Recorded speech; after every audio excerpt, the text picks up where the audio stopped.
সম্মানিত জামিয়া সালাফিয়া তেঘরা বিরল দিনাজপুরের বাইতুল হাম জামে মসজিদের উপস্থিত মুসল্লি ভাই ও বোন, প্রশংসা আল্লাহর জন্য, শান্তি অবতীর্ণ হোক আল্লাহর রাসূলের উপর সাল্লাল্লাহু আলাইহি ওয়াসাল্লাম। আজ জুমার খুতবায় সংক্ষিপ্ত সময় বক্তব্যের বিষয় নারীদের মর্যাদা। বিষয়টি এই জন্য উল্লেখ করা হলো যে আমরাই মূলত তাদের মর্যাদা রক্ষার্থে জড়িত, কাজে এই বিষয়টি আমাদের জন্যই ভাবতে হবে। আলোচনা শেষে অত্র জামিয়া সালাফিয়ার বাইতুল হাম জামে মসজিদ সম্পর্কে আপনাদের সাথে আরও কিছু জরুরি কথা রয়েছে। সম্মানিত দিনী ভাই বোন, আমরা নারীদের মর্যাদা উল্লেখ করতে প্রথমে ফেরাউনের স্ত্রীর কথা বলি, যা আল্লাহ তাআলা বলেন। আল্লাহ তাআলা বলেন, অযারাবাল্লাহু মাসালান লিল্লাযীনা আমানু ইমরাতা ফিরআউন। আল্লাহ তাআলা ঈমানদারদের জন্য ফেরাউনের স্ত্রীর দৃষ্টান্ত পেশ করেছেন। আল্লাহ তাআলা মোমেন পুরুষ নারীর জন্য ফেরাউনের স্ত্রীকে উদাহরণ হিসাবে পেশ করেছেন কোরআন মাজিদে। তাতে তিনি বলছেন, আল্লাহ তাআলা বলেন, ইয কালাত, যখন ফেরাউনের স্ত্রী আসিয়া বলল, রব্বিবনিলি ইনদাকা বাইতান ফিল জান্নাহ ওয়া নাজ্জিনি মিন ফিরআউন ওয়া আমালিহি ওয়া নাজ্জিনি মিনাল কওমিজ যালিমিন। হে আমার প্রতিপালক, তুমি তোমার নিকটে জান্নাতে আমার জন্য একটি ঘর তৈরি করো, জান্নাত আমাকে দাও, এই কথা আসিয়ার নয়। উনি জান্নাত চাইবেন আল্লাহর কাছে, এই কথা বলছেন না। উনি বলছেন যে তুমি আমার জন্য জান্নাত একটা ঘর তৈরি করো। তারপরে বললেন যে অনাজ্জিনি মিন ফিরআউন আমালিহি, আর ফেরাউন এবং তার কর্ম থেকে আমাকে রক্ষা করো। তারপরে বললেন অনাজ্জিনি মিনাল কওমিজ যালিমিন, অপরাধী সম্প্রদায় থেকে আমাকে রক্ষা করো। অত্র আয়াতে ফেরাউনের স্ত্রী আসিয়া তিনটা কথা বললেন। তাতে তিনি প্রথমে দাবি জানিয়েছেন, আমার জন্য জান্নাতে ঘর তৈরি করে দাও। এটা তার আল্লাহর কাছে আদেশ, জোরালো দাবি। আর দ্বিতীয় হলো এই যে ফেরাউন এবং তার অত্যাচার থেকে আমাকে রক্ষা করো। তার অত্যাচার অনেক, যা আপনারা সত্য মিথ্যা বিভিন্ন কাহিনীতে অবগত আছেন।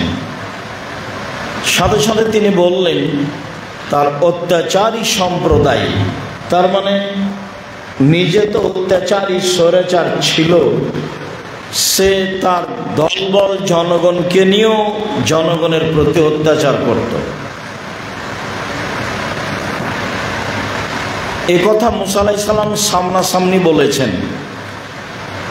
যখন মুসা আলাইহিস সালাম অনেকদিন পরে ফেরাউনের কাছে এসে বললেন যে বনী ইসরাইলকে ছেড়ে দেন, এটা তার প্রথম দাবি।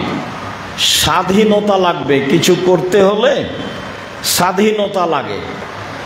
তা আমি যে দাওয়াতি কাজ করব, তা আমার স্বাধীনতা লাগবে। স্বাধীনতা হচ্ছে আমি বনী ইসরাইলের মানুষ, বনী ইসরাইল ছেড়ে দিতে হবে, এদেরকে ছেড়ে দিতে হবে। তো ফেরাউন বলল, তুমি কি সে নও? তুমি কি শিশুকালে আমার কাছে লালন পালন হওনি? তোমাকে কি আমি শিশুকালে লালন পালন করিনি? তুমি কি বহু বছর আমার মাঝে থাকোনি? তুমি যা করেছো তা করেছো, তুমি তোমার কর্ম করেছো। এক থাপ্পড়ে তুমি মানুষ মেরেছো, তুমি বড় অকৃতজ্ঞ। এই পর্যন্ত ফেরাউন বলল।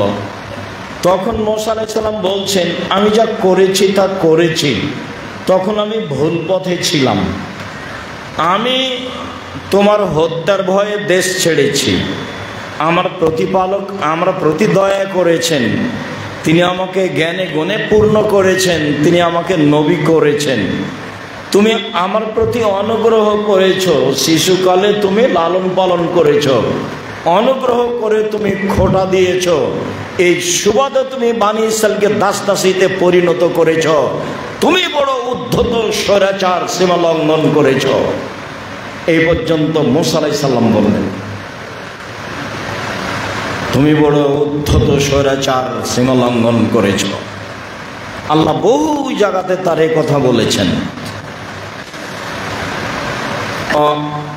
ইবনাতা ইমরান, ইমরানের মেয়ে মারিয়াম,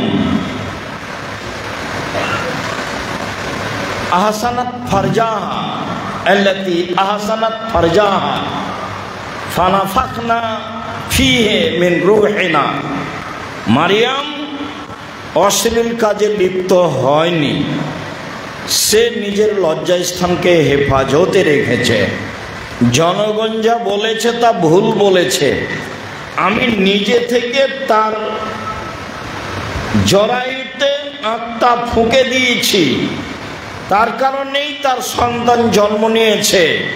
সে পূত পবিত্র, অসাদ্দাকাত, সে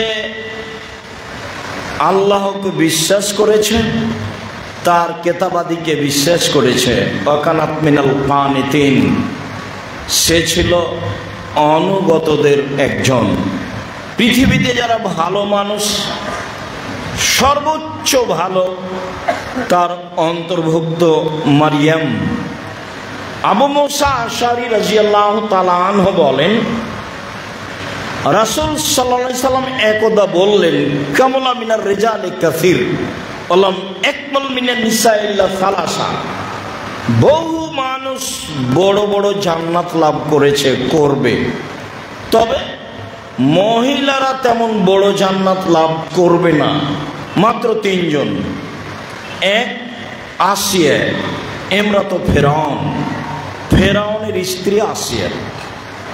দুই, বিনত ইমরান, ইমরানের মেয়ে মারিয়াম।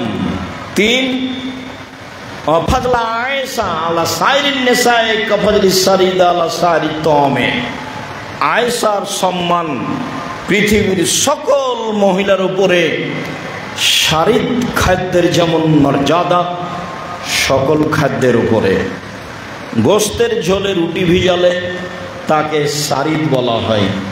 এইটা যেমন আরবিদের কাছে সবচেয়ে পছন্দনীয় খাদ্য, তেমনিভাবে সারা পৃথিবীতে সবচেয়ে সম্মানী মহিলা আয়েশা। এই কথা রাসূল সাল্লাল্লাহু আলাইহি সাল্লাম বলেন। আনাস রাদিয়াল্লাহু তাআলা আনহু বলেন, আল্লাহর নবী বলেছেন, হাসবুকা মিন নিসাইল আলামিন। আনাস, মনে রেখো, তোমাদের জন্য সারা পৃথিবীর মহিলাদের মাঝে সবচেয়ে দামি সম্মানী চারজন মহিলাই যথেষ্ট। সবচেয়ে সম্মানী দামি চারজন মহিলা, তারাই যথেষ্ট। এক,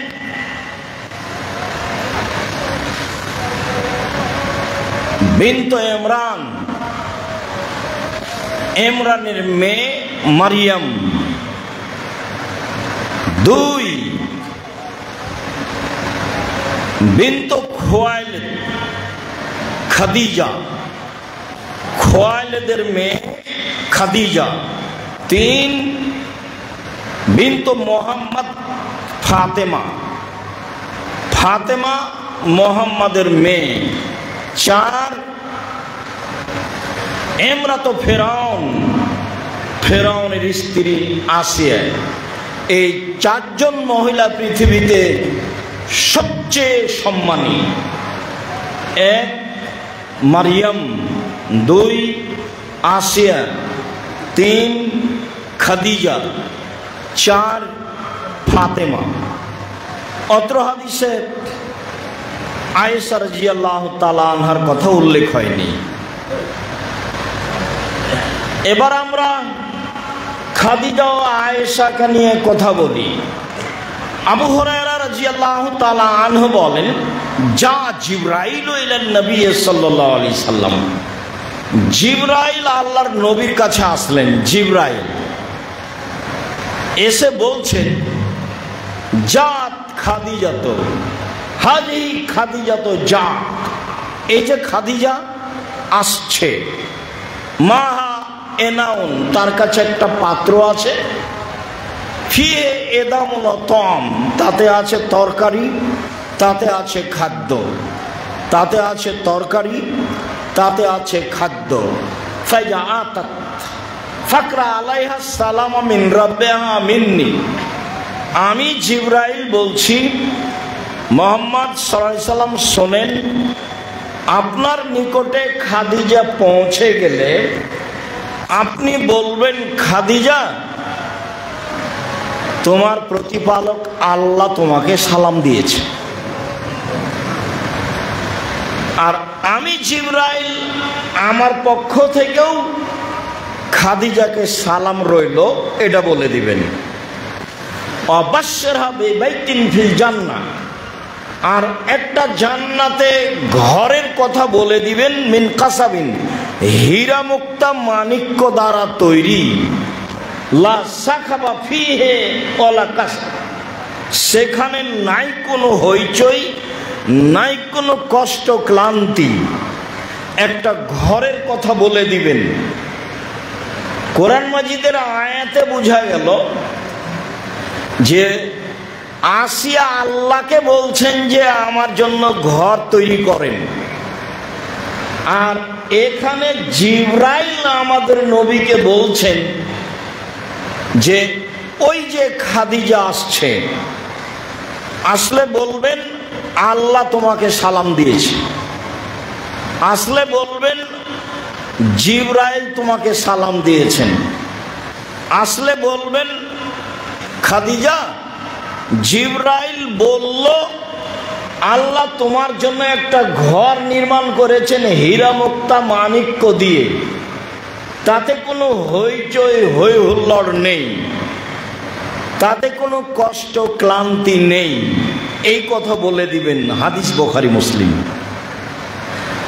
তাহলে তো মান সম্মানে খাদিজাই সবচেয়ে আগে চলে গেলেন। হাদিসের গতিতে বিভিন্ন সময়ে বিভিন্নভাবে বলা হয়েছে, তবে সব মিলে যা বোঝা যায় তাতে খাদিজা রাদিয়াল্লাহু তাআলা আনহার মান সম্মান অনেক বেশি, এটাই বোঝা যায়। এক সময় স্মরণ থাকলে কথা প্রসঙ্গে আবারও খাদিজার কথা বলবো ইনশাআল্লাহ। আয়েশা রাদিয়াল্লাহু তাআলা আনহা বলেন, আল্লাহর নবী বললেন, আয়েশা হাজা জিবরাইল ইকরাকা সালামা, এই যে জিবরাইল, জিবরাইল তোমাকে সালাম দিল। আমরা এক বিছানায় তিনজন রয়েছি, আমি আছি, জিবরাইল আছেন, মুহাম্মদ সাল্লাল্লাহু আলাইহি সাল্লাম আছেন, আমরা এক বিছানায় তিনজন রয়েছি। তো আমাকে আল্লাহর নবী বলছেন, হাজা জিবরাইল, এই যে জিবরাইল ইকরাকা সালামা, ইকরাকা সালামা, তোমাকে সালাম দিল। তো আয়েশা বলছেন, ওয়া আলাইহিস সালাম ওয়া রাহমাতুল্লাহ, জিবরাইলকে সালাম, তার উপরে আল্লাহর রহমত দয়া হোক। হুয়া ইয়ারা মালানারা, মুহাম্মদ সাল্লাল্লাহু আলাইহি সাল্লাম দেখেন কিছু যা আমরা দেখতে পাই না। মুহাম্মদ সাল্লাল্লাহু আলাইহি সাল্লাম নবী হওয়ার ভিত্তিতে এমন কিছু দেখতে পান যেটা আমরা দেখতে পাই না। একই বিছানে একই জায়গায় তিনজন আছি, আমি আছি, জিবরাইল আছেন, মুহাম্মদ সাল্লাল্লাহু আলাইহি সাল্লামও আছেন, কিন্তু আমি তো জিবরাইলকে দেখতে পাই না। অথচ আল্লাহর নবী বলছেন যে আয়েশা, এই যে জিবরাইল তোমাকে সালাম দিল, মানে এখানেই আছেন। তো আমি তো আর দেখতে পাই না, তখন আমি বলছি, আমি আর বলতে পারছি না ওয়ালাইকুম সালাম, আপনাকেও সালাম, এটা আর আমি বলতে পারছি না, কেননা আমি তো দেখতে পাই না। তখন আমি বলছি ওয়ালাইহিস সালাম ওয়া রাহমাতুল্লাহি ওয়া বারাকাতুহু, তার উপরেও সালাম। আমি দেখতে পেলে বলতাম আপনাকেও সালাম, আপনার প্রতি আল্লাহর দয়া হোক। মুহাম্মদ সাল্লাল্লাহু আলাইহি সাল্লাম অনেক কিছু দেখতে পান যা আমরা দেখতে পাই না।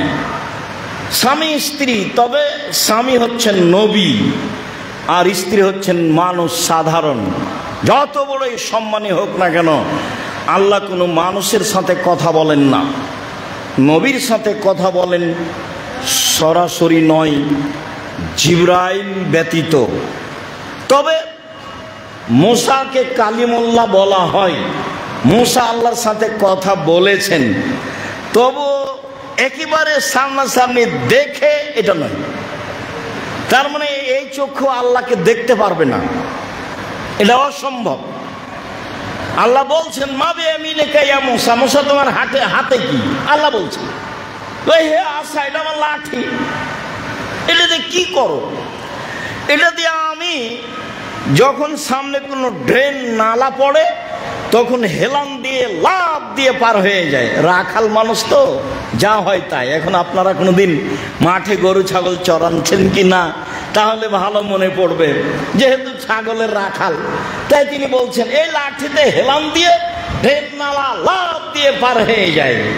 আর মাঝে মধ্যে লাঠি দিয়ে গাছে মেরে পাতা ঝরিয়ে আমার ছাগলকে খাওয়াই, ওলিয়া ফিহা মারে বোখরা, এ দিয়ে আমার আরো প্রয়োজন মিটে।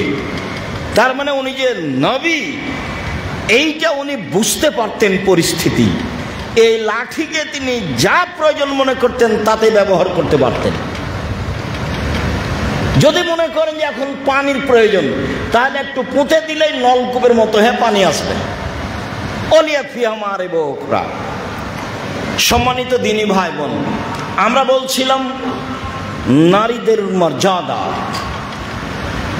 আবু হুরায়রা রাদিয়াল্লাহু তাআলা আনহু বলেন রাসূল সাল্লাল্লাহু আলাইহি ওয়াসাল্লাম বলেছেন,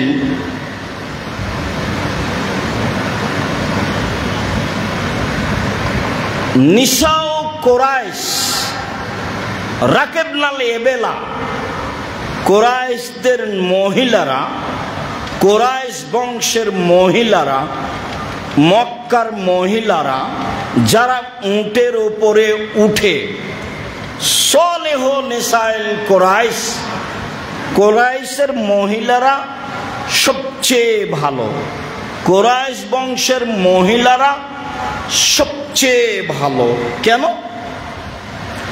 আহনাহু আলা ওয়ালাদিন ফি সিগরিহি, ওরা বাল্য অবস্থায় ছেলে মেয়েকে লালন পালন করতে খুব স্নেহময়, ময়াময়, দয়াময়, বাচ্চাকে খুব আদর করে, খুব ভালোবাসে। তাহলে এই বৈশিষ্ট্য আরবের সব এলাকার নয়। অবশ্য আমাদের দেশে, ভারত, বাংলাদেশ, পাকিস্তানে ছেলে মেয়েকে বেশি আদর করা হয়, এই আদরেই ঠিক। আল্লাহ রাসূল বলছেন যে মক্কার মহিলারা, বিশেষভাবে কুরাইশ বংশের মহিলারা সবচেয়ে ভালো। কেন? সবচেয়ে সম্মানী কেন? তারা বাচ্চাদের প্রতি স্নেহশীল, বাচ্চাদের প্রতি দয়াশীলা, বাচ্চাকে লালন পালন করতে, দয়া করতে তারা অনেক আগ্রহী, এই জন্য ভালো। দুই, ওয়ারদাহু আলা যাওজিন ফি যাতি ইয়াদিহি, এবং স্বামীর অর্থ সম্পদ হেফাজতে খুব যত্নবান। স্বামীর অর্থ সম্পদ, বাড়ি ঘর সব কিছু হেফাজত করতে বেশি যত্নবান, ওরা বেশি সচেতন। এই দুইটা সাইড ভালো মর্মে তারা সবচেয়ে ভালো নারী, এই কথা মুহাম্মদ সাল্লাল্লাহু আলাইহি সাল্লাম বললেন। আমাদের অনেক ভাই ব্যবসা বাণিজ্য করেন, জমি জায়গা চাষ করেন, স্ত্রীর প্রতি আস্থাশীল না হওয়ায় তারা টাকা পয়সার বিষয়টি তাদের সামনে বলতে পারে না, তাদের সামনে পেশ করতে পারে না, বা আশঙ্কা করে, বা ঘটনাও আছে এমন যে না বলে সে ভাই ভাতিজাকে দিয়ে দেয়, না বলে সে বাপ মাকে দিয়ে দেয়, না বলে স্বামীর সংসারকে এদিক সেদিক করে দিবে বলে আশঙ্কা করেও। যারা এমনটা করে তারা ভালো মহিলা নয়, তারা প্রশংসার উপযুক্ত নয়। স্বামীর সংসারের প্রতি খুব ভালো যত্নবান, হুঁশিয়ার, সচেতন হতে হবে, তাহলে সে ভালো নারী। এ কথা রাসূল সাল্লাল্লাহু আলাইহি সাল্লাম বললেন। আবু হুরায়রা রাদিয়াল্লাহু তাআলা আনহু বললেন, রাসূল সাল্লাল্লাহু আলাইহি সাল্লাম বলেন, খায়রুন নিসায়ে, মহিলাদের মধ্যে সবচেয়ে উত্তম ভালো নারী কারা? কে? এক, এজা নাজারতা ইলাইহা সাররাতকা, তুমি তার দিকে লক্ষ্য করলে, তুমি তার সাথে কথা বললে হাসি মুখে বলে, এটা হলো ভালো হওয়ার 1 নম্বর গুণ। 2, ওয়াইজা আমার তাহা আতাতকা, তুমি আদেশ করলে তা মান্য করে, কিছু সমস্যা থাকলেও বলার সাথে সাথে মেনে নিতে হবে, এটা হলো ভালো মহিলা হওয়ার 2 নম্বর গুণ। 3, ওয়াইজা গিবতা আনহা হাফেজাত মালিকা মিন মালিকা নাফসাহা, তোমার অবর্তমানে তোমার বাড়ির অর্থ সম্পদকে হেফাজতে রাখে এবং নিজেকে হেফাজতে রাখে, সে হলো ভালো মহিলা। এক, নিজের স্বামীর অর্থ সম্পদ, বাড়িঘর, জিনিসপাতি, কাপড় চোপড় সব কিছু হেফাজতে, যত্নে, সুন্দর করে রাখতে হবে। বিলিয়ে দেওয়া যাবে না, কাউকে দিয়ে দেওয়া যাবে না। ফকির মিসকিন সেটা ভিন্ন কথা। এইটা হলো ভালো গুণ। 2, স্বামী বাড়িতে না থাকলে নিজেকে হেফাজতে রাখে, মানে এরর সাথে গল্পে জড়িয়ে যায় না। আপনি মনে করছেন খুব ভালো আপনার স্ত্রী, 999 জন মহিলাই যারা ভালো বলে আমরা মনে করি, তারাও আপনার অবর্তমানে আর একজনের সাথে কথা বলে। আল্লাহ রাসূল তাকে ভালো বলেননি, নিজেকে হেফাজতে রাখে না, রাখার চেষ্টা করে না, তারা ভালো নয়। ভালো এক, স্বামীর সাথে কথা বললে হাসি মুখে বলে। 2, স্বামী আদেশ করলে পালন করে। 3, স্বামী বাড়িতে না থাকলে স্বামীর অর্থ সম্পদ হেফাজতে রাখে।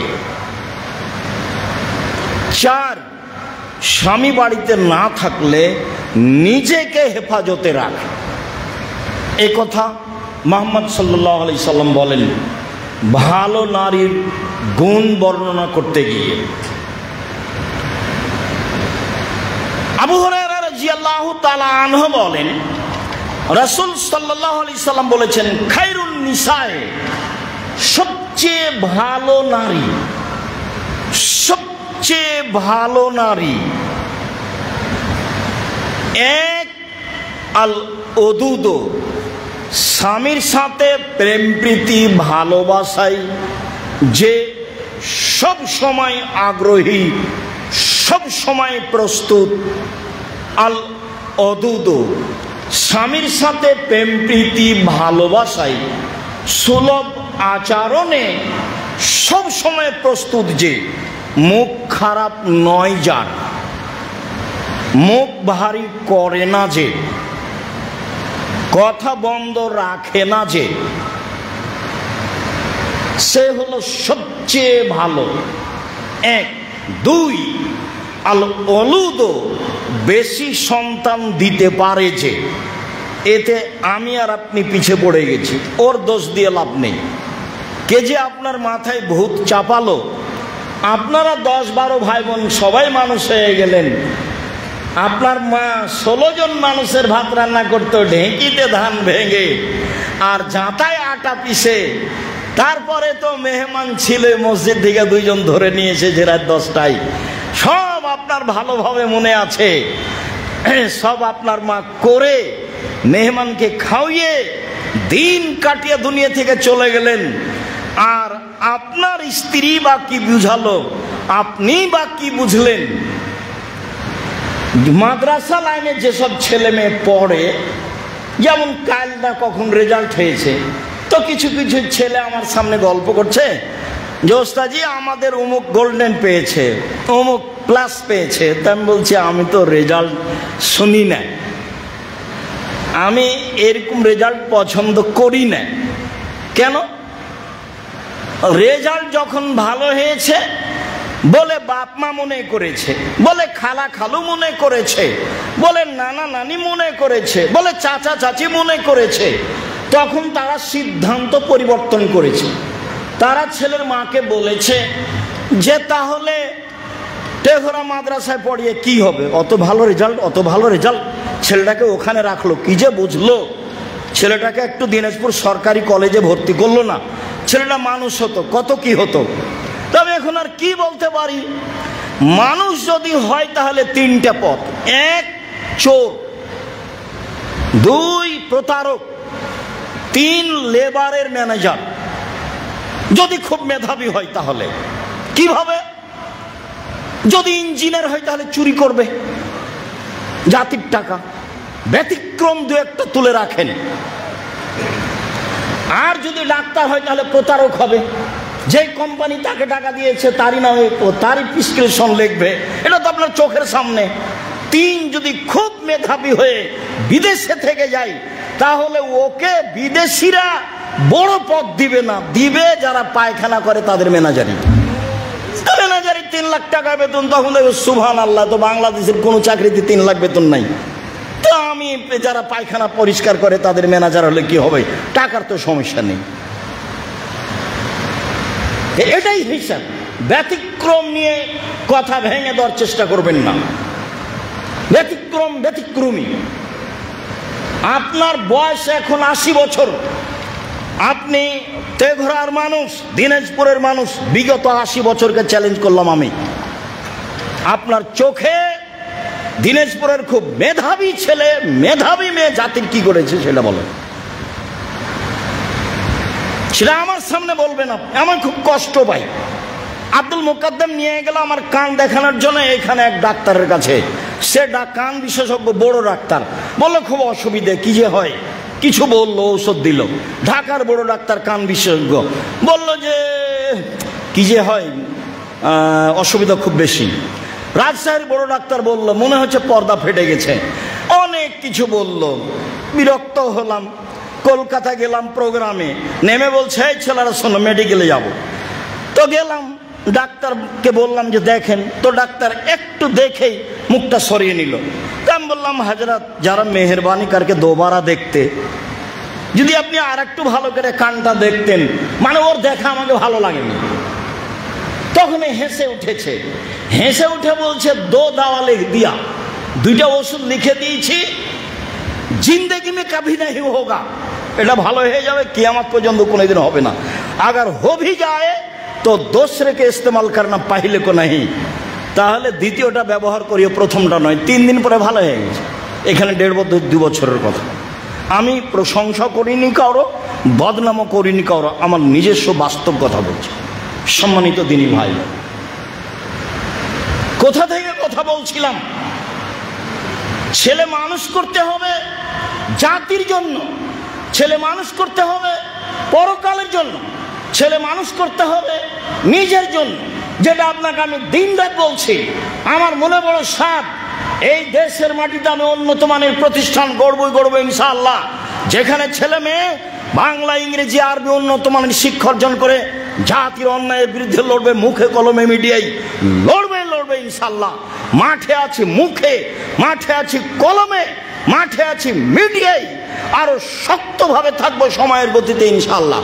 আপনাকে বলে রাখলাম, বাস্তব তেঘরা বিরল দিনাজপুর, তার মধ্যেও মধ্যখানে আবারও বলছি, সম্মানিত দিনী ভাই বোন, যারা এলাকায় বসবাস করেন, দিনাজপুরে বসবাস করেন, আমার কোনো ভুল দেখে, আপনার জামিয়া সালাফের কোনো লোকের ভুল দেখে মনে সংকীর্ণতা নিয়ে এসে ক্ষতিগ্রস্ত হওয়ার চেষ্টা করবেন না।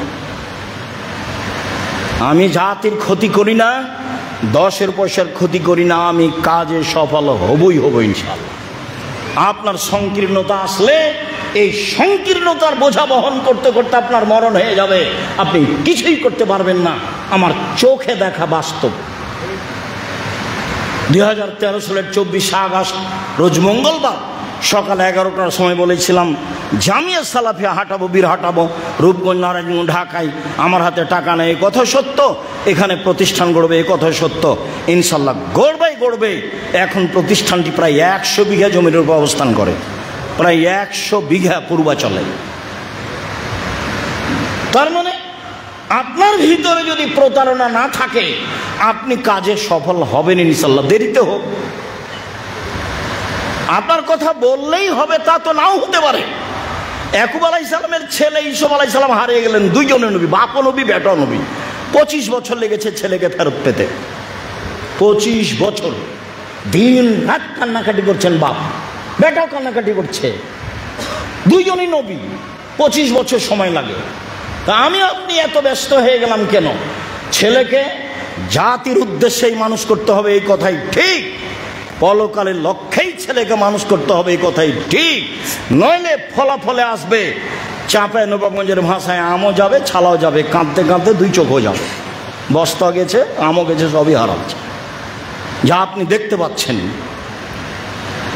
বেশি বলে কোনো লাভ নেই এবং ব্যতিক্রম বলে কোনো লাভ নেই। ব্যতিক্রম কিছু পৃথিবীতে থাকতেই পারে, থাকবে, এটাই স্বাভাবিক।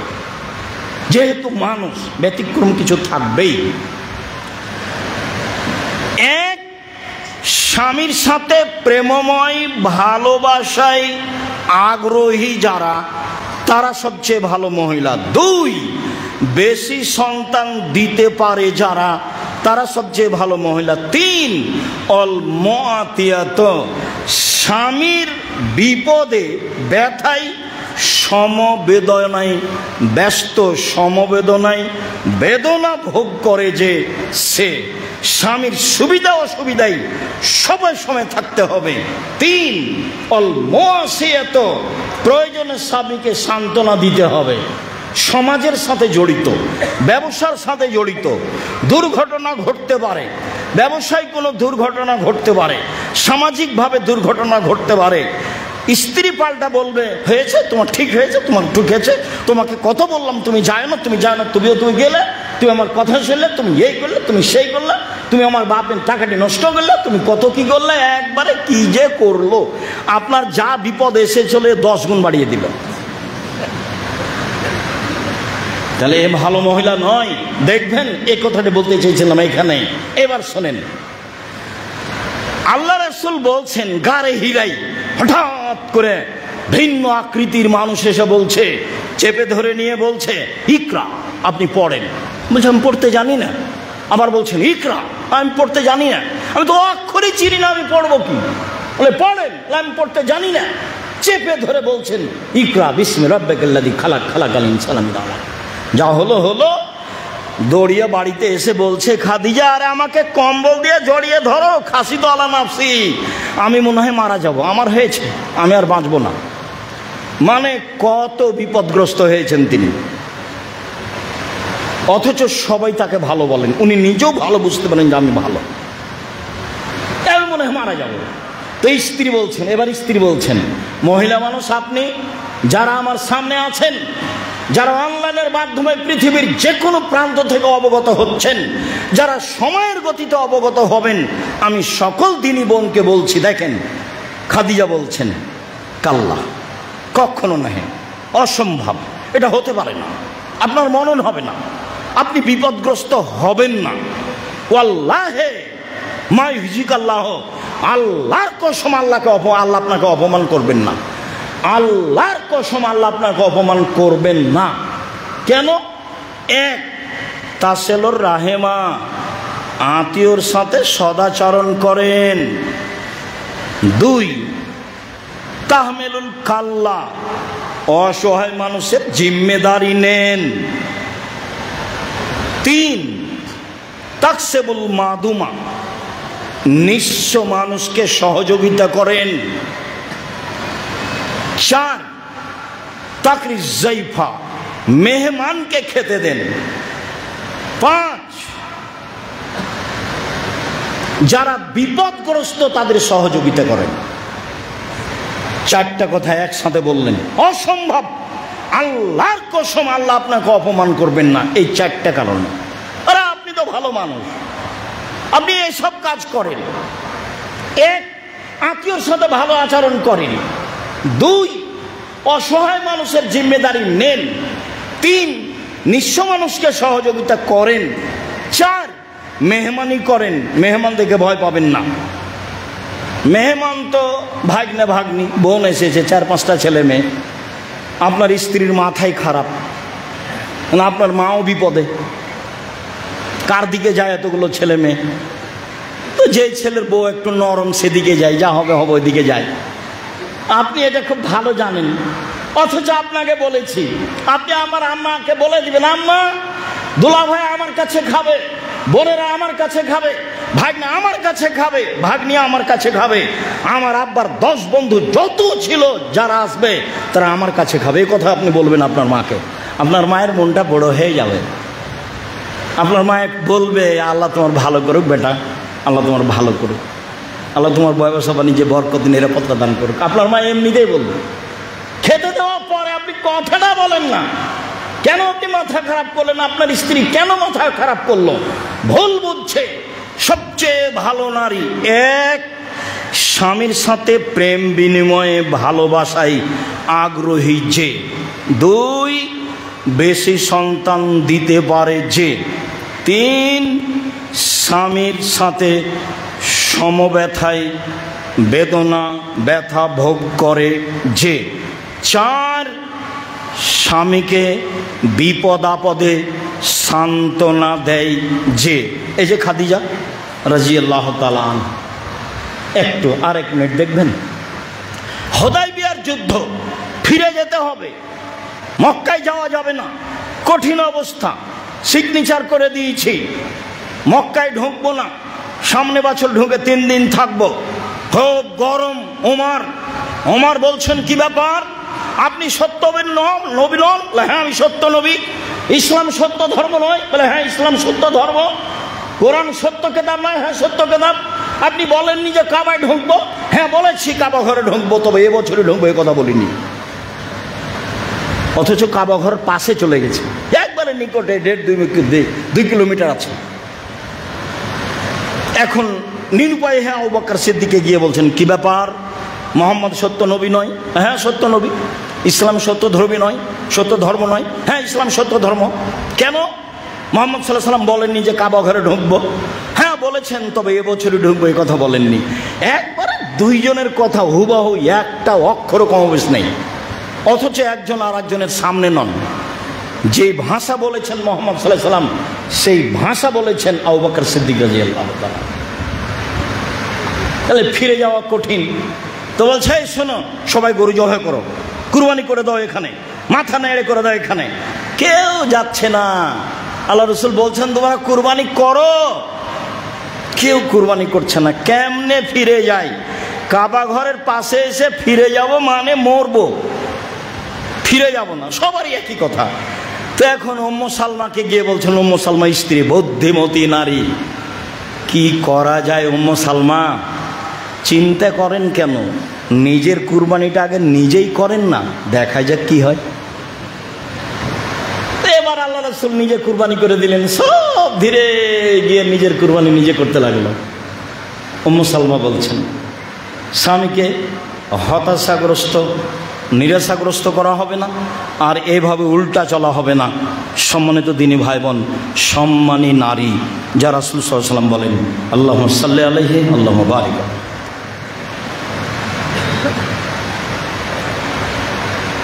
আলহামদুলিল্লাহ ওয়াহদা ওয়াসসালাতু ওয়াসসালামু আলা মান লা নাবিয়্যা বাদা। নারীদের মর্যাদা। আনাস রাদিয়াল্লাহু তাআলা আনহু বলেন, রাসূল সাল্লাল্লাহু আলাইহি ওয়াসাল্লাম বলেছেন, মানা আলা জারিয়াতাইন হাত্তা তাবলগা, কে যদি দুইজন মেয়ের লালন পালন করে মেয়েটা বড় হওয়া পর্যন্ত, ফাহুয়া আনা ফিল জান্নাতে হাকায়া, তাহলে সে ব্যক্তি আর আমি মুহাম্মদ সাল্লাল্লাহু আলাইহি ওয়াসাল্লাম জান্নাতে একসাথে থাকবো। সুম্মা দাম্মা আসাবেহ, তখন তার দুইটা আঙ্গুল জমা করে নিলেন, এইভাবে তর্জনী আর মধ্যমা আঙ্গুল দুইটা জমা করলেন, দিয়ে বলছেন যে দুইটা মেয়ের যে লালন পালন করবে সেই পিতার আমি মুহাম্মদ সাল্লাল্লাহু আলাইহি ওয়াসাল্লাম জান্নাতে এইভাবে থাকবো। ছেলের ব্যাপারে এই কথা আল্লাহ রাসূল বলেননি। তিনি বলেছেন কেউ যদি এতিম লালন পালন করে তাহলে সেই ব্যক্তি আর আমি জান্নাতে একসাথে থাকবো। তখন এই দুটো আঙ্গুল দেখেছেন গেছে একটু ফাঁকা রেখেছে, ও আমার সাথে জান্নাতে থাকবে, তবে একটু দূরে থাকবে। আর মেয়ে যদি লালন পালন করে তাহলে আমি আরো একসাথে। এবার আল্লাহ রাসূল বলছেন, মান আলা সালাসা বানাতিন, কেউ যদি তিনটা মেয়ের লালন পালন করে, তখন বলছেন এক আদাবাহুন না, তাকে শিষ্টাচার শিখিয়ে দিল। বহুদিন আপনাকে বলেছি শিষ্টাচারের কথা, নখ বড় আছে এটা শিষ্টাচার নয়, চুল সামনে ছোট আছে এটা শিষ্টাচার নয়, নগ্ন গায়ে পোশাক আছে এটা শিষ্টাচার নয়, ঘুম থেকে উঠে না এটা শিষ্টাচার নয়, বড় মোবাইল হাতে রাখে দিনরাত নগ্ন ছবি নিয়ে ব্যস্ত থাকে এইটা শিষ্টাচার নয়। এক, মেয়েকে শিষ্টাচার শিখিয়ে দিল। দুই, ওয়াজাওয়াজাহুন্না, বিবাহ শাদী দিয়ে দিল। তিন, আহসানা ইলাইহিন্না, তার সাথে ভালো আচরণ করলো। কুনাল্লাহু সিতরান মিনান নার ইয়াউমাল কিয়ামা, বিচারের মাঠে মেয়েরা পিতাকে জাহান্নাম থেকে বাঁচানোর জন্য জাহান্নামের অন্তরাল হবে। ওইদিকে থাকবে জাহান্নাম, এদিকে থাকবে পিতার মধ্যে থাকবে মেয়েরা। আমার আব্বাকে জান্নাতে দিতে হবে, তারপরে কোনো কথা। তিনটা মেয়ের ফল, আমার আব্বাকে জান্নাতে দিতে হবে, তারপরে কোনো কথা। আমাদের সাথে কোনো কথাই নাই, এত শক্তভাবে মেয়েকে যাবে, কোনো আমল এত শক্ত হয়ে দাঁড়াবে না। দান একটা থেকে আর একটা করতে পারে এ কথা ঠিক, কিন্তু এত শক্তভাবে দাঁড়াবে মেয়ে বাপকে জান্নাতে নিয়ে যাওয়ার জন্য। মেয়েদের মর্যাদা, মেয়েদের মর্যাদাই ভিন্ন, যা রাসূল সাল্লাল্লাহু আলাইহি সাল্লাম বলেন। সম্মানিত দিনী ভাই বোন, মেয়েদেরকে লালন পালন করতে সতর্ক থাকুন, হুঁশিয়ার থাকুন, সাবধান থাকুন। একটা মেয়ের জায়গায় দুটা যদি মেয়ে হয় তাহলে তো দাদি নানি বলছে কি করবি, ডিপিএস খুল না একটা গাভী কিন। তিনটে যখন মেয়ে হয়েছে তখন বলছে ভাই এ বউ চলবে না, ভাই বউ তালাক দিয়ে দে। তাহলে সামাজিক অবস্থা এখন কেমন, আরো খারাপ হবে, সামাজিক অবস্থা আরো খারাপ হবে, নারীদের অবস্থা যেটা দেখছেন আরো খারাপ হবে। এ কথা আল্লাহ বলেছেন, এ কথা নবী বলেছেন। সম্মানিত দিনী ভাই বোন, নারীদের মর্যাদা, রাসূল সাল্লাল্লাহু আলাইহি ওয়াসাল্লাম বলছেন, আলা উখবিরুকুম বিআহলিল জান্নাহ, আমি কি তোমাদের বলে দিব না জান্নাতি যারা কারা? বলে দিই আমি তোমাদেরকে, জান্নাতি কে কে কে জান্নাতে যাবে বলেন। এক, আর নবীও ফিল জান্নাহ, নবীগণ জান্নাতে যাবে। দুই, অসিদ্দিক ফিল জান্নাহ, সত্যবাদীরা জান্নাতে যাবে। তিন, অশুহাদা, শহীদেরা জান্নাতে যাবে। চার, নিসাও মিন আহলিকুম, তোমাদের পরিবার হতে মেয়েরা জান্নাতে যাবে। তবে এক, আল অদুদ, স্বামীর সাথে ভালোবাসায় প্রেম বিনিময়ে আগ্রহী যে। দুই, আল অদুদ, বেশি সন্তান দেয় যে। তিন, আল আউদে লাজ্জাওজে, স্বামীর সাথে কোনো সময় মন কষাকষি হলে স্বামীর হাত ধরে বলে যতক্ষণ পর্যন্ত তুমি খুশি না হবা ততক্ষণ পর্যন্ত আমি কোনো কিছু খাবো না। এরা হলো জান্নাতি নারী। সরাসরি নারীদের ব্যাপারে বলেননি, তবে বলেছেন আমি কি যারা জান্নাতে যাবে তাদের কথা বলে দিব না? বলেন। 1 নবী, 2 সিদ্দিক, 3 সোহদা, 4 নারী। কে স্বামীর সাথে সদাচরণ করে যে, 2 সন্তান বেশি দেয় যে, 3 কোনো কারণে স্বামী অসন্তুষ্ট হলে স্বামীকে সন্তুষ্ট করার পূর্ব পর্যন্ত খায় না যে, সে হলো সম্মানী নারী, জান্নাতি নারী। আনাস রাদিয়াল্লাহু তাআলা আনহু বলেন, রাসূল সাল্লাল্লাহু আলাইহি সাল্লাম বলেছেন, মহিলারা জান্নাতে যাবে 4টা কাজ করলে। আল মারাত এজা সাল্লাত খামসাহা, যখন 5 ওয়াক্ত সালাত আদায় করবে। 1 2 সামাত শাহরাহা, রমজান মাসে সিয়াম পালন করবে। 3 আতাত বালাহা, স্বামীকে মেনে চলবে। 4 ওয়াহসানাত ফারজাহা, জেনায় লিপ্ত হবে না। আমি বলেছি অনেক দিনই বোন আমাকে বলেছেন যে তিতা লাগলেও মিঠা লাগলেও, মানে স্বামী গালি দিলেও স্বামীকে মেনে চলতে হবে। আপনি আমার দিনী বোন, এটাই কথা। আমার পক্ষ থেকে বিকল্প কিছু বলার নেই, এটাই কথা।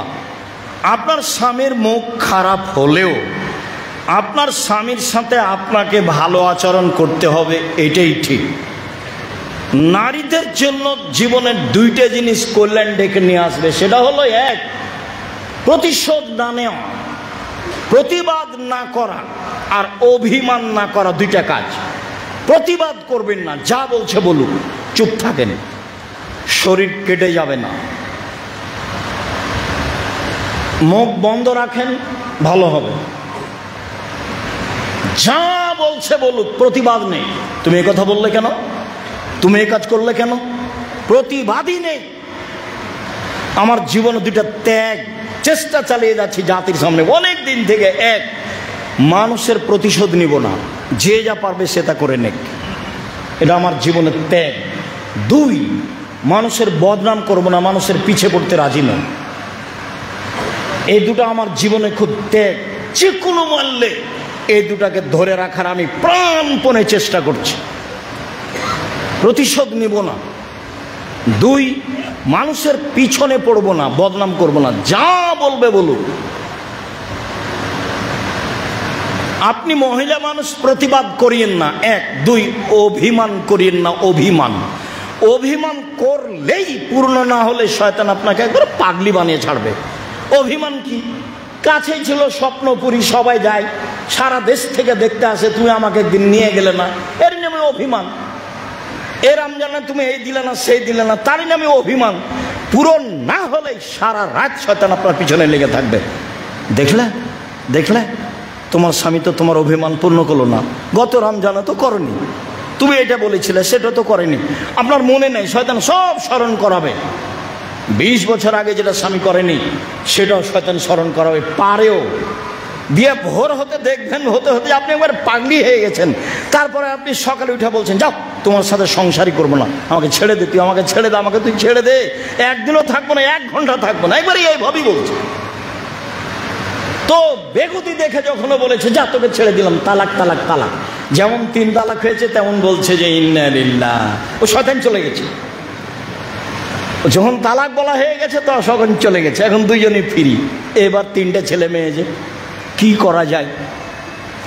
তো হুজুর তো আল্লাহর হস্তে শহরের মানুষ বলেছে যে হিল্লা বিবাহ দিতে হবে, এরই নাম সংসার। সাবধান, প্রতিশোধ নিতে হবে না, প্রতিবাদ করতে হবে না, অভিমান করতে হবে না, জান্নাত হবে ইনশাআল্লাহ। 1 5 ওয়াক্ত সালাত, 2 রমজান মাসের সিয়াম রোজা, 3 স্বামীকে মেনে চলা, 4 জেনায় লিপ্ত না হওয়া। জেনা যদি হয়েই যায় আজ থেকে তওবা, জিন্দেগি তার কোনোদিন এই অশ্লীল কাজে লিপ্ত হব না। অশ্লীল কাজ এটা সবচেয়ে খারাপ। 1 মিনিট ভালো করে বুঝতে পারবেন কি না, আবু সাইদ খুদরি বলছেন, আল্লাহ নবী শোনেন, আমি যদি আমার স্ত্রীর সাথে কাউকে জেনা করতে দেখি, ওকে আগে জবাই করব, তারপরে কোনো কথা। আপনি বলছেন এই জেনা করতে দেখলে আগে সাক্ষী পেশ করতে হয় 4 জন, হলে তোমাকেই মারবো। যদি কেউ তোমার স্ত্রীর সাথে জেনা করছে এটা দেখো, তাহলে মুখ খুলতে পাবা না 4 জন সাক্ষী পেশ না করলে, নইলে তোমাকেই মারবো, 80 লাঠি পিটাবো। তখন সাহাবী বলছেন যে আমাকে মারবেন, আমি ওকে আগে কুরবানি করব, তারপরে কোনো কথা। তার মানে তার খুব মেজাজ।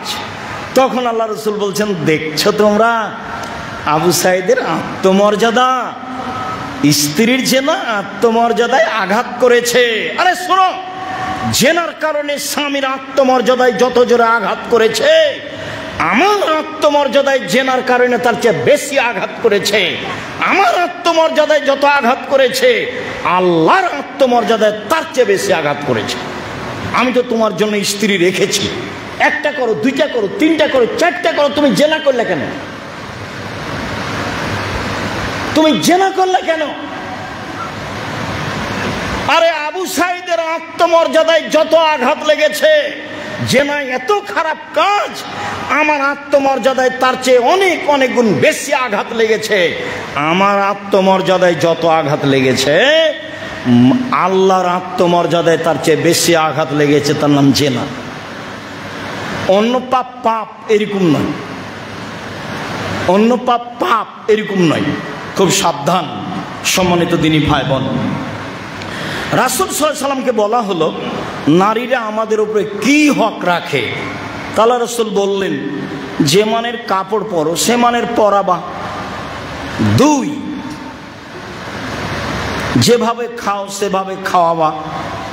3, কটু কথা বলবা না, গালি দেওয়া হবে না, মারা হবে না, নিন্দা করা হবে না। 4, মুখের ওপরে মারবা না। 5, নিজের বাড়ি ছাড়া কোথাও থাকতে দিবা না।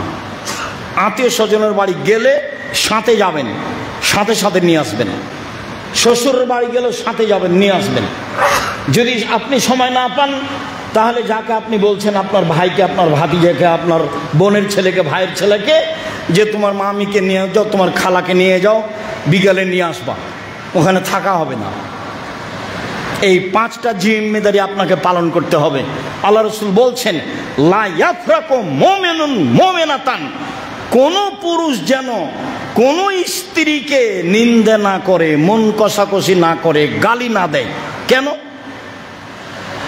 ইন কারেহা লাহা খোলকান, স্ত্রীর যদি একটা আচরণ খারাপ লাগে তো রাজামিনা আখার, আর একটা তার ভালো আছে। স্ত্রীর সবই আচরণই কি খারাপ? স্ত্রীর সব আচরণই কি খারাপ? তার কোনোটা ভালো, কোনোটা খারাপ, কোনোটা ভালো, কোনোটা খারাপ, বিবেচনা করে চলো। আল্লাহ রাসূল বলছেন, পৃথিবীর মানুষ এক,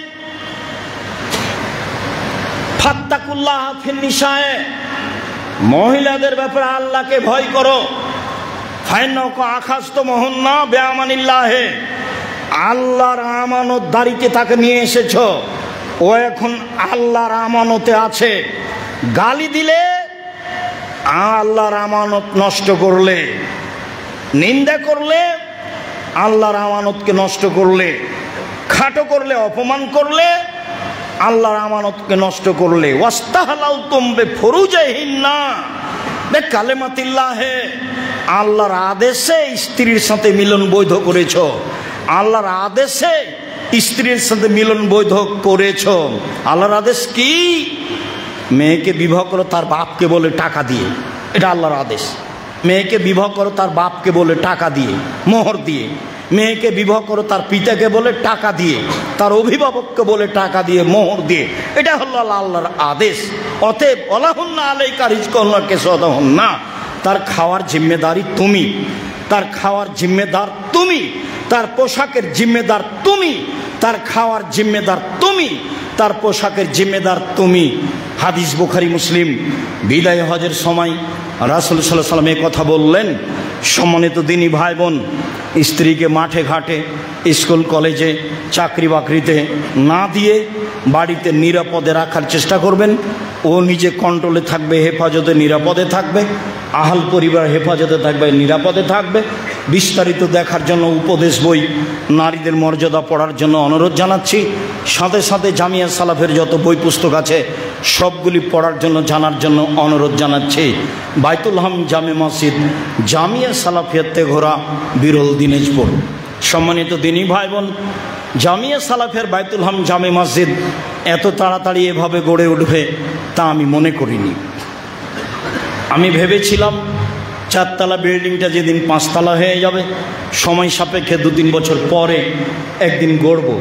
তো দেখি আজকে এই অবস্থায় শুকরিয়া আদায় করি। আলহামদুলিল্লাহ, আলহামদুলিল্লাহ, আলহামদুলিল্লাহ। যারা আমরা ব্যবস্থা করছি, যারা ব্যবস্থা করছে তাদের জন্য শুকরিয়া আদায় করি। জাযাহুমুল্লাহ খায়রান, আল্লাহ তুমি তাদের উত্তম প্রতিদান করো। সম্মানিত দিনী ভাই বোন, মর্মে আপনাদের সাথে জরুরি 2-3টা কথা। তার একটা কথা হলো এই, উত্তরবঙ্গে জামিয়া সালাফিয়া সবচেয়ে মর্যাদাপূর্ণ বড় প্রতিষ্ঠান জামিয়া সালাফিয়া তেঘরা, বিরল, দিনাজপুর। আপনাদের মনটা সবসময় বড় থাকবে, সংকীর্ণ নয়। সবসময় বড় থাকবে, সংকীর্ণ নয়। সংকীর্ণ হলে আপনি কষ্ট পাবেন, যেটা আমি চাই না। আপনি কষ্ট পেলে আপনি ক্ষতিগ্রস্ত হবেন। কেননা জামিয়া সালাফের বিরুদ্ধে লড়ে কিছু করা যাবে না, ইনশাআল্লাহ। কোনো কিছু করা যাবে না, পৃথিবীর কোনো শক্তি ঠেকাতে পারবে না ইনশাআল্লাহ, ওপরে ছাড়া, ইনশাআল্লাহ। ওই চিন্তা আমি করি না, মানে সরিষা সমানও করি না, ওটা ভাবি না, ওটা আমার মাথাতেই নেই। প্রতি মাসে 40 লাখ টাকা বেতন লাগে, কিভাবে হয় আমি সেটাও জানি না। মসজিদ এভাবে গড়ে উঠেছে এই পর্যন্ত, কিভাবে সেটা আমিও জানি না। যারা সাথে আছেন তাদেরও জানার বাইরে কিভাবে হয়, যারা দিন রাত এখানে বসে থাকেন। অতএব মন বড় রাখবেন, আল্লাহ খুশি হবেন, কাজ করতে ভালো লাগবে। 2, মন খুলে দোয়া করবেন। ছেলে মেয়ের জন্য যেমন করেন, আহাল পরিবারের জন্য যেমন করেন, জামিয়া সালাফে একটা নিজের পরিবার মনে করে বলবেন, আল্লাহ তুমি জামিয়া সালাফেকে কবুল করো। এটা আমি আব্দুর রাজ্জাক বিন ইউসুফ আপনার কাছে দাবি রাখছি, সবারই কাছে দাবি রাখছি। বিশেষভাবে তেঘরার মাটির উপর এটা গড়ে উঠেছে। তেঘরার লোককে এর উপরে বেশি সচেতন, হুঁশিয়ার হতে হবে, সংকীর্ণতা থেকে বেঁচে থাকতে হবে। আমি কি ভুল করলাম এটা দেখে লাভ নাই, পরামর্শ দেওয়া যায়, গ্রহণ করা যেতে পারে, করা যাবে ইনশাআল্লাহ। গ্রহণীয় হলে মনটা বড় করে আল্লাহর কাছে দোয়া করুন। আল্লাহ কবুল করলে ওপরে ঠিক হলে বাকি নিচে সহজ। আর যদি ওপরে ঠিক না হয় তাহলে সারা দুনিয়া লেগে পথ সহজ করা যাবে না। পরের কথা হলো এই, যেহেতু জনগণের সহযোগিতায় জামিয়া সালাফিয়া চলে, বাইতুল হাম জামে মসজিদ মানুষের সহযোগিতায় চলে, কাজেই যখনই আপনি এরকম অবস্থায় আসবেন, আমি এসেছি বা আব্দুল্লাহ এসেছে বা কেউ এসেছে, আপনাকে সহযোগিতার কথা বলা হবে, তখন আপনি বড় থেকে বড়, ছোট থেকে ছোট একটা দান হাতে করে নিয়ে আসবেন, খালি আসবেন না। আমার দিকে তো লক্ষ্য করেন, এইভাবে আল্লাহ রাসূল বলছেন, আল ইয়াদুল উলিয়া খায়রুম মিন ইয়াদিস সুফলা, দেওয়া হাত ভালো নেওয়া হাতের চেয়ে। আল ইয়াদুল উলিয়া খায়রুম মিন ইয়াদিস সুফলা, দেওয়া হাত ভালো নেওয়া হাতের চেয়ে। দান কি করে সেটা পরে, দান কবরের শাস্তি বন্ধ করে দেয়। দান যা আছে তা আর একটা উল্টে দিতে পারে। দান দিয়ে জান্নাত কিনা যায়, হজ করে কিনা যায় না, উমরা করে কিনা যায় না, সালাত আদায় করে কিনা যায় না, সিয়াম পালন করে কিনা যায় না, তাসবিহ তাহলিল আদায় করে কিনা যায় না, শুধু দান দিয়ে জান্নাত কিনা যায়। আল্লাহ বলছেন, আমি তোমার জানের বিনিময়ে আর টাকার বিনিময়ে জান্নাত বিক্রি করে দিলাম, যাও কিনে নাও, যাও কিনে নাও। আল্লাহ বলছে, নবী বলছে, আমরা জাতিকে বুঝাতে পারিনি। কাজেই এইরকম দিনে আমি বলছি 10 টাকা দিবেন, এটা আপনার মনে বলল, আমি মনে করি আপনার মন সংকীর্ণতা। আপনি যেতে তো 50 টাকা খরচ করবেন, আমি বললাম সেই জন্য আপনি ওভাবে করবেন কেন?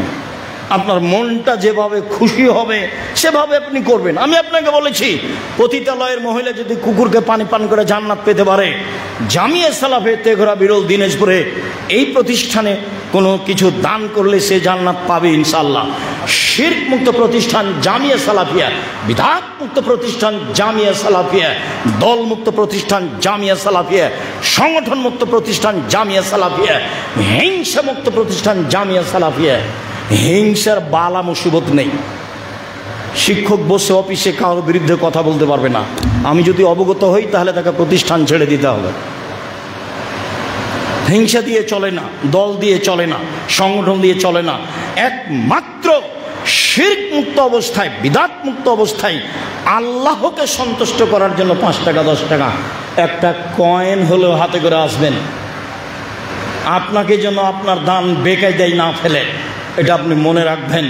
আমার দৃঢ়তা কাজ করে পতিতালয়ের মহিলা যদি কুকুরকে পানি করে জান্নাত পেতে পারে, আপনি জামিয়া সালাফিয়া তেঘরা বিরল দিনাজপুরে 10 টাকা দান করলে আপনি জান্নাত পাবেন ইনশাআল্লাহ। ইনশাআল্লাহ পাবেন। কেন? এখানে শিরক নেই, এখানে বিদআত নেই, এখানে দল নেই, এখানে সংগঠন নেই, এখানে হিংসা নেই, এগুলো কিছু এখানে নেই। আমি বুঝতে পারলে এগুলো ছেড়ে দিতে হবে, না হলে কেটে পড়তে হবে, কোনো পথ নেই। এইভাবে আছি, থাকবো ইনশাআল্লাহ। অতএব আবারও পুনরায় বলছি, ছেলে মেয়ে পাঠিয়ে ছেলে মেয়েকে উচ্চশিক্ষিত করুন জাতির উদ্দেশ্যে, পরকালের উদ্দেশ্যে, নিজের উদ্দেশ্যে, বংশের উদ্দেশ্যে। ছেলে মেয়েকে মানুষের মতো মানুষ করে গড়ে তুলতে হবে, যাতে করে জাতির কাজে লাগে, যাতে করে বংশের কাজে লাগে, যাতে করে আপনার কাজে লাগে, যাতে করে ছেলে মানুষকে পরকালমুখী করতে পারে। এইটাতে আপনি চেষ্টা করবেন দিন রাত। আল্লাহর কাছে বলেন, শক্ত করে বলেন, আমার ছেলেকে বড় আলেম করে দিতে হবে। আলবানিকে করেছো, আমার ছেলেটা পারো না? ইমাম বুখারীকে করেছো, আমার ছেলেটাকে পারো না? পারো তো তুমি। তোমাকে তো আমি খুব চিনি, তুমি আজিজ পরাক্রমশালী, তোমাকে কেউ ঠেকাতে পারে না। তুমি আমার ছেলেটাকে কিছু করে দিলে কে তোমাকে ঠেকাবে? তুমি করে দাও। আমার ব্যবসা বাণিজ্য যা ছিল তার চেয়ে বড় করে দাও। আমি অসহায় মানুষের পাশে দাঁড়ানোর জন্য ব্যবসা শুরু করেছি, এটা আপনি বলেন, আল্লাহ ব্যবস্থা করে দিবে। সম্মানিত দিনী ভাই বোন, নিজের জন্য দোয়া করবেন, জামিয়া সালাফের জন্য মন খুলে দোয়া করবেন, বাইতুল হাম জামে মসজিদে মন খুলে দান করবেন। জমি ক্রয়ের একটা ব্যবস্থা চলছে, যারা ভাইরা আছেন তাদেরকে জিজ্ঞাসা করলে বোঝা যাবে 1 শতক জমির দাম কত, 5 শতক জমির দাম কত। তাদের সাথে কথা বলে আজকাল 2 দিন পরে জমি ক্রয়ের টাকা দিয়ে যাবেন, যেগুলো মসজিদের জন্য ক্রয় চলছে। আমার জানা অনুপাতে মসজিদের দক্ষিণে জমি কিনতে বাকি আছে, পিছনে জমি কিনতে বাকি আছে। এগুলো মসজিদের রেখা এভাবেই করা আছে, রেখা যে এই পর্যন্ত যেতে হবে মর্মে। জমি কিনে অংশগ্রহণ করুন। রাসূল সাল্লাল্লাহু আলাইহি ওয়াসাল্লাম বলেছেন, মান বানা লিল্লাহি মাসজিদান বানাল্লাহু লাহু বাইতান ফিল জান্নাহ। কেউ যদি আল্লাহকে সন্তুষ্ট করার জন্য মসজিদ তৈরি করে, আল্লাহ তার জন্য জান্নাতে ঘর তৈরি করবেন। হাদিস বুখারী মুসলিম। দুর্বল ভেবে কোনো লাভ নেই, আমার জন্য জান্নাতে ঘর হবেই হবে ইনশাআল্লাহ। আরে ফেরাউনের স্ত্রী ইমানের দাবিতে বলছে জান্নাত তৈরি করে দাও, জান্নাতে ঘর তৈরি করে দাও, ইমানের দাবিতে। আর আল্লাহ রসুল বলছে যে আল্লাহ বানিয়ে দিবে, তুমি এটা করো না। সম্মানিত দিনী ভাই বোন, যারা মারা গেছে আমি তাদের জন্য দোয়া করি, আল্লাহ তুমি কবরের শাস্তি মাফ করো। তেঘরা মাদ্রাসার সাথে অনেক মানুষজন চলে গেছে, বহু পূর্ব প্রতিষ্ঠান, তারা যেটুকুই পারুক করেছে, এর বিনিময়ে তুমি তাদেরকে মাফ করো আল্লাহ। তুমি তাদের কবরকে প্রশস্ত করো, তুমি তাদের কবরকে আলোকিত করো। যারা জায়গা দিয়েছে, ভালোবেসেছে, তুমি তাদের কবরকে প্রশস্ত করো, তুমি তাদেরকে মাফ করো, তুমি তাদের কবরকে আলোকিত করো। আমরা যারা আছি জামিয়া সালাফের সাথে, তুমি তাদেরকে হেফাজতে রাখো, তুমি তাদেরকে নিরাপদে রাখো, তুমি তাদের মনটা সবসময় বড় রাখো, কোনো বিপাকে পড়ে যেন তাদের মন সংকীর্ণ না হয়। তুমি এ ব্যাপারে তাদেরকে খাস করে মাফ করে দিয়ে সামনে নিয়ে আসো। যারা আমরা বাড়িতে হাসপাতালে অসুস্থ, তুমি তাদের আরোগ্য দান করো, তুমি তাদের সেবা দান করো। আমরা যারা বেঁচে আছি, তুমি তাদেরকে তোমার রাসূলের পদ্ধতি অনুযায়ী চলার তৌফিক দান করো। আমাদের দেশের নারীদেরকে, মেয়েদেরকে যেভাবে তুমি বলেছ, যেভাবে আল্লাহর রাসূল বলেছেন, সেভাবে চলার তৌফিক দান করো। আমরা সাধারণ মানুষ, পুরুষ নারী, তুমি সর্বশক্তিমান, তুমি চাইলে আমরা পরিবর্তন হয়ে যাব।